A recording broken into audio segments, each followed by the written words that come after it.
캠핑이 망했다고?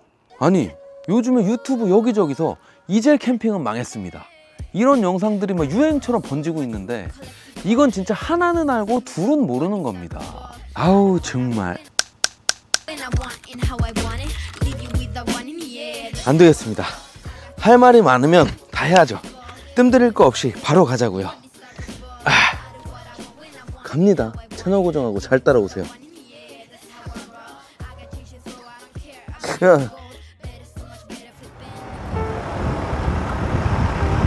얼마 전 텐트를 많이 정리했다고 말씀드렸습니다. 캠핑용품의 중고가가 하락하는 요즘 같은 분위기에 구독자분들이 손해보지 않으셨으면 하는 마음에 찍은 영상이 내내 마음을 불편하게 했습니다. 혹시나 캠핑을 재미있게 즐기고 계신 분들의 기운을 빼놓은 건 아닌지,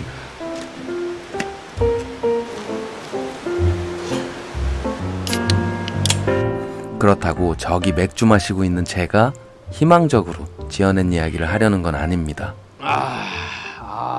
오늘 이야기의 시작은 제가 여기 딱 띄워놓은 이 그래프부터 해보면 좋을 것 같아요.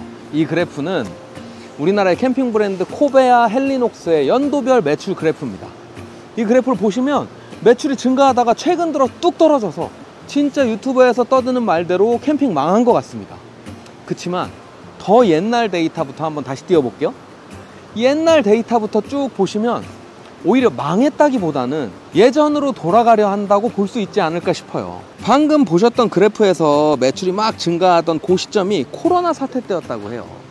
근데 이와 비슷하게 우리나라 캠핑 역사에서는 이렇게 매출이 증가한 시점이 총 3번 있었다고 합니다.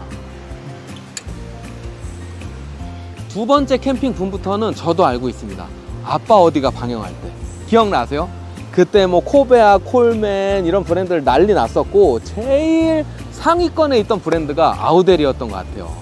요즘에 에어 텐트가 막 나오나 싶지만 사실은 그 당시에도, 그때가 아마 2010년 초반일 거예요. 그때 이미 아우델에서 그렇게 에어폴 타입의 텐트가 막 나왔었죠. 가격도 엄청 났어요. 그때 당시에 제가 코베아 텐트를 샀는데 한 150만 원 정도 줬던 것 같아요. 오히려 지금보다 비싸죠.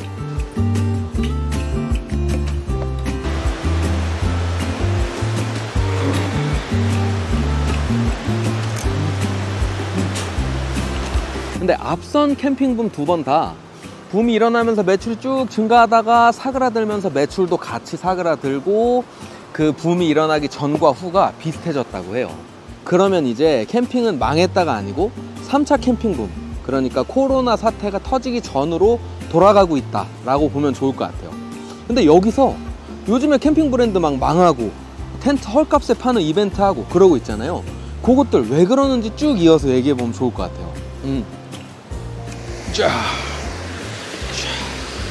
아니지 이렇게 해야죠. 남의 밥벌이를 가지고 이렇게 편하게 얘기한다는 게 조금 죄송스럽긴 하지만 그래도 들려드려야 되니까 얘기를 해보겠습니다. 우선 텐트들을 왜 이렇게 헐값에 막 판매하는 이벤트들을 하고 있느냐. 텐트들은 굉장히 예전부터 미리 준비를 합니다. 그래서 그때는 지금처럼 이렇게 코로나 붐도 끝나면서 거기에다가 경제 상황도 같이 안 좋아질 줄 몰랐죠. 망하는 브랜드들이 생기는 건 어찌 보면 당연한 일이죠. 파이가 엄청 컸을 때는 너도 나도 사이좋게 나눠 먹던 거를 파이가 너무 갑자기 너무 작게 줄어버린 거예요. 그러다 보니까 신생 브랜드들 또는 애매한 중간 브랜드들이 굉장히 타격을 많이 받았습니다. 지금까지는 캠핑이 왜 망한 게 아닌지에 대한 그런 상황들을 좀 설명드렸는데, 근데 사실 조금 걱정되는 건 있습니다. 이 걱정되는 부분에 대한 이야기는 제가 낚시 조금만 하고 이따가 불 펴놓고 분위기 좋을 때 하면 더 좋을 것 같습니다.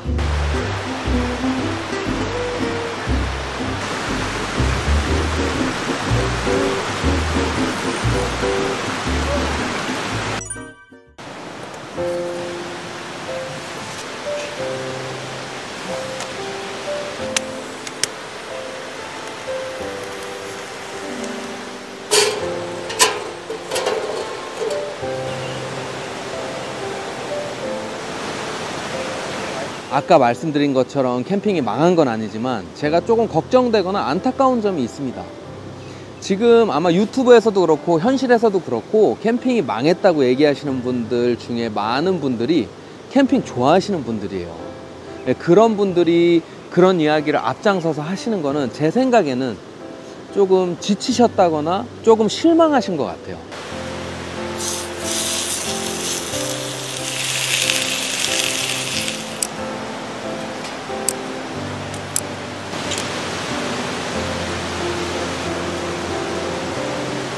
매번 말씀드리지만 우리가 코로나 때 엄청 샀잖아요.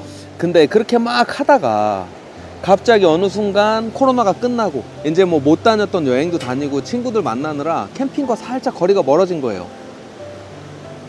그러면서 캠핑 붐이 죽고 경기도 안 좋아지기 시작했죠.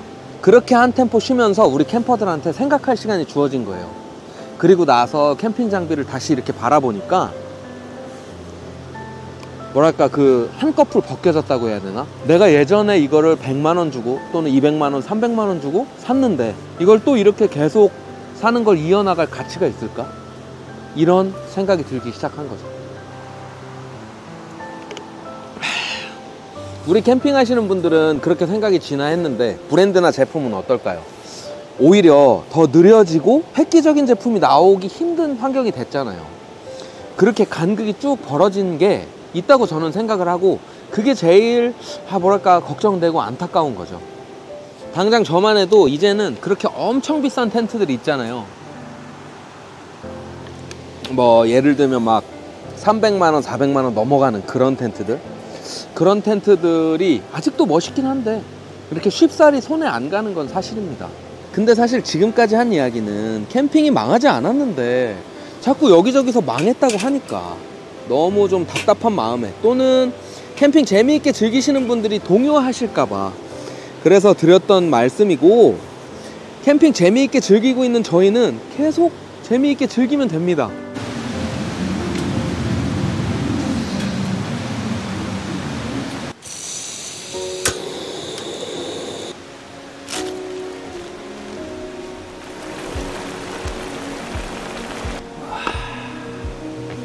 이제 여러 가지 이유로 캠핑을 떠나시는 분들이 남기고 가시는 이야기들이 있죠. 뭐 대표적인 게 이런 거잖아요. 리조트나 호텔 가지 또는 해외여행 가지 캠핑은 이제 그만한다. 이런 얘기들이 있긴 한데 저는 사실 처음에 딱 듣자마자는 그럴 수도 있겠다 싶었는데, 또 가만히 곰곰이 생각해보면 저도 리조트 가고 저도 호텔도 가고 해외여행도 가봤지만은 물론 그것도 너무 좋아요. 근데 조금 다른 재미가 있는 건 확실한 것 같아요.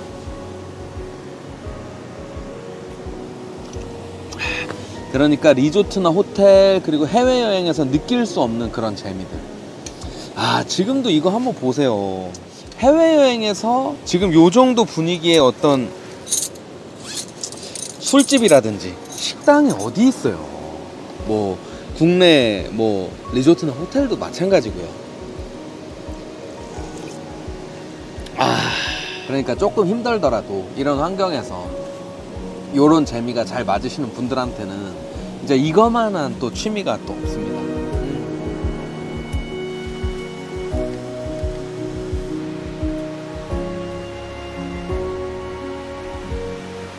캠핑이 여러분들께 조금 덜 뜨겁더라도 오래오래 타오를 수 있는 취미가 되었으면 좋겠습니다.